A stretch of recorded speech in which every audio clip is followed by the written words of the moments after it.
बिस्मिल्लाहिर्रहमानिर्रहीम। अस्सलाम वालेकुम। मेरा नाम है Daniyal Shah. Welcome back to my channel. आज है चौथा दिन बिकमिंग अ क्रिकेट जर्नलिस्ट। तो आज हम शुरुआत लेते हैं ऐसे कि पाकिस्तान का आने वाला है ओडीआई सीरीज़ ऑस्ट्रेलिया के साथ, जिसमें ऑस्ट्रेलिया टूर करेगा पाकिस्तान ओडीआई सीरीज़ खेलने के लिए। तो पीसीबी ऑफिशियल ने तो अपना स्क्वाड अनाउंस नहीं किया, लेकिन मैंने रातों रात बैठकर अपना स्क्वाड अनाउंस कर लिया है 15 मेंबर्स का। फुल डिटेल्स के साथ आपको बताऊंगा कि क्यों मैंने इनको अपनी टीम में सेलेक्ट किया है। तो पूरी वीडियो देखनी है तो लाजिम सब्सक्राइब करें, मेरे चैनल को विजिट करें। Thank you so much for all your love. तो स्टार्ट में तो बाबर आजम हो गए, क्योंकि Babar Azam no need any more discussion, क्योंकि बाबर आजम अगर आप उनके स्टेट्स देख लो ओडीआई में ऑस्ट्रेलिया के खिलाफ, तो कोई उसको जो है ना वजाहत करने की ज़रूरत नहीं होगी। बाबर आजम ने 15 मैचेस खेले और 15 मैचेस में 589 रन बनाए। बस करो यार, एक सेंचुरी भी उसमें आती है और उसमें 5 हाफ सेंचुरीज आते हैं। तो well and deserving player ODI series के लिए। उसके बाद हम आते हैं शाहीन शाह अफरीदी पर। मैंने नाम तो शाहीन का ले लिया, लेकिन आप में से बहुत जो ऐसे लोग होंगे वो कहेंगे कि भाई शाहीन शाह की कोई जगह नहीं बनती ओडीआई सीरीज में ऑस्ट्रेलिया के खिलाफ। नहीं, अगर मैं आपको बताऊं तो उनकी बहुत अच्छी परफॉर्मेंस है ओडीआई में। ऑस्ट्रेलिया के खिलाफ तो होना चाहिए शाहीन अफरीदी को। 6 मैचेस खेले उन्होंने ओडीआई में सीरीज में ऑस्ट्रेलिया के खिलाफ, और उनमें से उन्होंने 11 विकेट हासिल किए, सिर्फ और सिर्फ 5.3 इकोनॉमी के साथ। ठीक है, तो ये मेरे 2 प्लेयर्स हो गए। तीसरा प्लेयर मेरा है फ़खर जमान, जिसका होना टीम में लाजिम है, क्योंकि अगर आपको मैच जीतना है आपके लिए वो एक जो है ना वाहिद एक इकलौता जो है ना वो आपके लिए मैच विनिंग ऑप्शन है। जब कोई नहीं चलता तब फ़खर का बल्ला चलता है। तो फ़खर जमान ने कुल मिलाकर 8 मैचेस खेले वनडे में ऑस्ट्रेलिया के खिलाफ, जिसमें उन्होंने 267 रन बनाए हैं उनके खिलाफ और 2 हाफ सेंचुरियाँ भी लगाई। तो उसका होना टीम में लाजिम है। चौथे नंबर पर मैं आता हूँ कामरान गुलाम पर। कामरान गुलाम तो आपने ये नाम जो है ना, या मैं आप उनको जानते होंगे या आप नहीं जानते होंगे, लेकिन पिछली बार उन्होंने डेब्यू में इंग्लैंड के खिलाफ सेंचुरी लगाई थी। तो भाई टैलेंट है, कोई जो है ना उधर उधर की उस पर नहीं आया जो है ना उनका जो कोई। तो भाई देखो वो टैलेंटेड प्लेयर है। पिछली दफ़ा उन्हें पाकिस्तान क्रिकेट बोर्ड जो है ना वो लेके गए थे ऑस्ट्रेलिया में उन्होंने ओडीआई सीरीज़ खेली थी। आई थिंक 2025 में 25 में खेली थी और जीती भी थी, लेकिन कामरान गुलाम की इतनी अच्छी खासी परफॉर्मेंस नहीं थी, जिसकी वजह से उन्हें बाहर कर दिया गया। लेकिन मैं चाहता हूँ कि कामरान गुलाम खेले, ये सीरीज भी खेले 2-3, उन्हें और भी खिलाया जाए, क्योंकि काफ़ी टैलेंटेड प्लेयर है और प्रेशर हैंडलिंग प्लेयर भी मुझे उनमें जो है ना वो मिडिल जो है ना ओवर्स का मुझे वो प्लेयर लगता है। तो कामरान गुलाम के बाद मैं एक और बॉलर पर आऊँगा। फास्ट बॉलर है ऑस्ट्रेलिया के खिलाफ, जिसकी बेहतरीन परफॉर्मेंस है ऑल फॉर्मेट्स में। वनडे हो गया, जैसा T20 हो गया, टेस्ट तो हारिस रऊफ खेलता नहीं है, तो मैं नाम ले रहा हूँ Haris Rauf will be selected इंशाल्लाह for ODI series again Australia.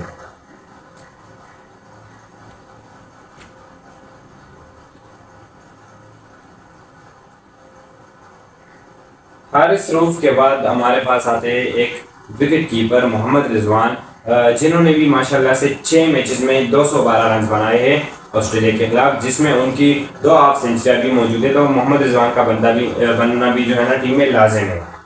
तो मोहम्मद रिजवान के बाद आते हैं एक स्पिनर की भी ज़रूरत होगी हमारे पास, क्योंकि आपको पता है कि गद्दाफी स्टेडियम में होने जा रहे हैं मैचेस और वहाँ भी स्पिन का काफ़ी अच्छा जो है ना चर्चा चलता है। तो अबरार अहमद को सेलेक्ट कर लिया जाता है मेरे स्क्वाड में। अभी तक उनकी इतनी अच्छी परफॉर्मेंस ऑस्ट्रेलिया के खिलाफ आई नहीं है, क्योंकि उन्होंने मैचेस खेले नहीं हैं उनके खिलाफ। 3 मैचेस खेले ऑस्ट्रेलिया के खिलाफ उसने, और 3 मैचेस में 6 विकेट्स लिए, जिनमें एक जो है ना 4 विकेट हॉल भी था।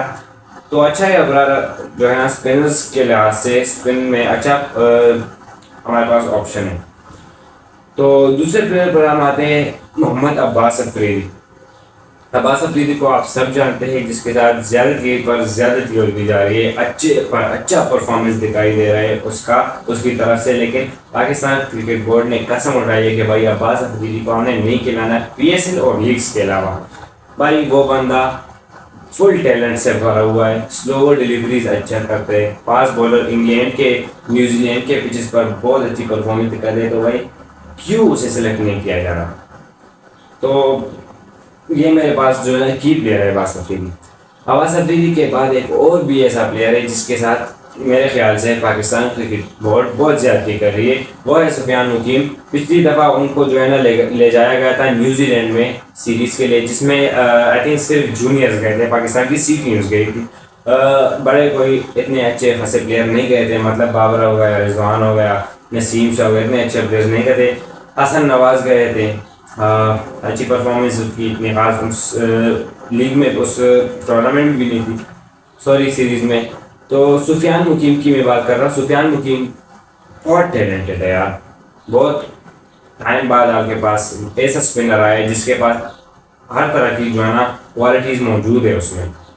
तो भाई सुफियान मुकीम को सेलेक्ट किया जाए, this is my very humble request to PCB। तो सुफियान मुकीम के बाद देखो, हम एक बंदे को ज़्यादा ट्रोल करते हैं T20 क्रिकेट में, और उसको ट्रोल करना बनता भी है, और उसको जो है ना T20 का कप्तान भी बनाए हैं, सलमान अली आगा जी। तो देखो आगा जी को वनडे में होगा ही होगा, लेकिन मैंने जो है ना अपने उसमें भी लिस्ट में भी उनका नाम डाला है, क्योंकि सलमान अली आगा क्लच प्लेयर है। किसी भी टाइम वो जज्बात, एहसासात, सब कुछ जो है ना वो उलट कर सकता है, बदल सकता है। तो सलमान अली आगा ज़रूर होंगे हमारे ODI स्क्वाड में, किसी भी टेस्ट स्क्वाड में, पर T20 में वो बनते ही नहीं है। हो गए आगा जी भी हो गए।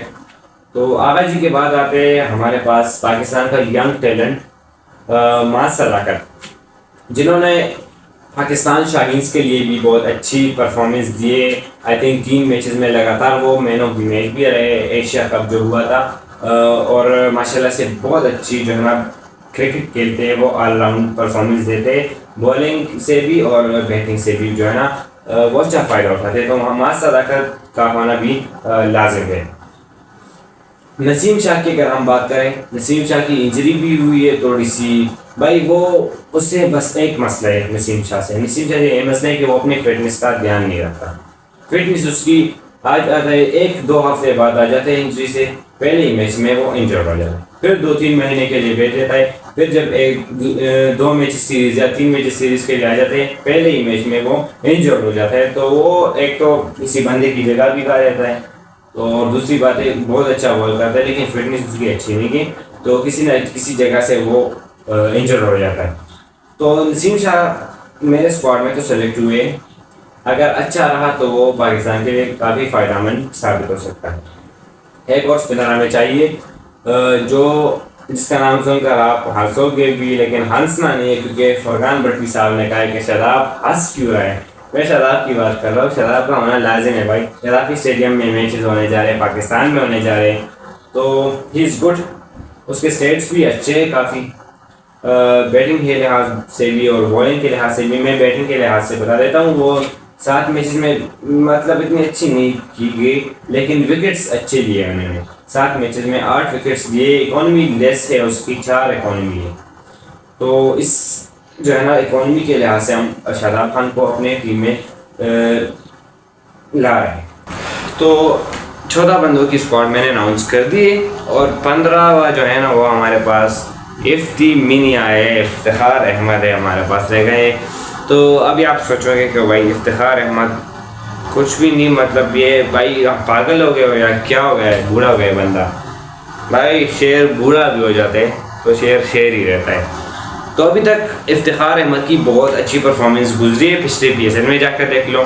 तो इफ्तिखार अहमद मेरे जो है ना माइंडसेट से होने चाहिए, और उनकी अच्छी परफॉर्मेंस रहती है पाकिस्तान के पिचेस में, खासकर ऑस्ट्रेलिया और न्यूजीलैंड के ख़िलाफ़, जो सीधा कंट्री से इनके ख़िलाफ़ अच्छी परफॉर्मेंस रहती है। तो उम्मीद करता हूँ कि आपको मेरी वीडियो पसंद आई होगी। अगर आपको ये पसंद आ गए तो एक सब्सक्राइब कर लो, आपके एक सब्सक्राइब से मेरा ड्रीम मुकम्मल हो जाएगा। Thank you so much for your love.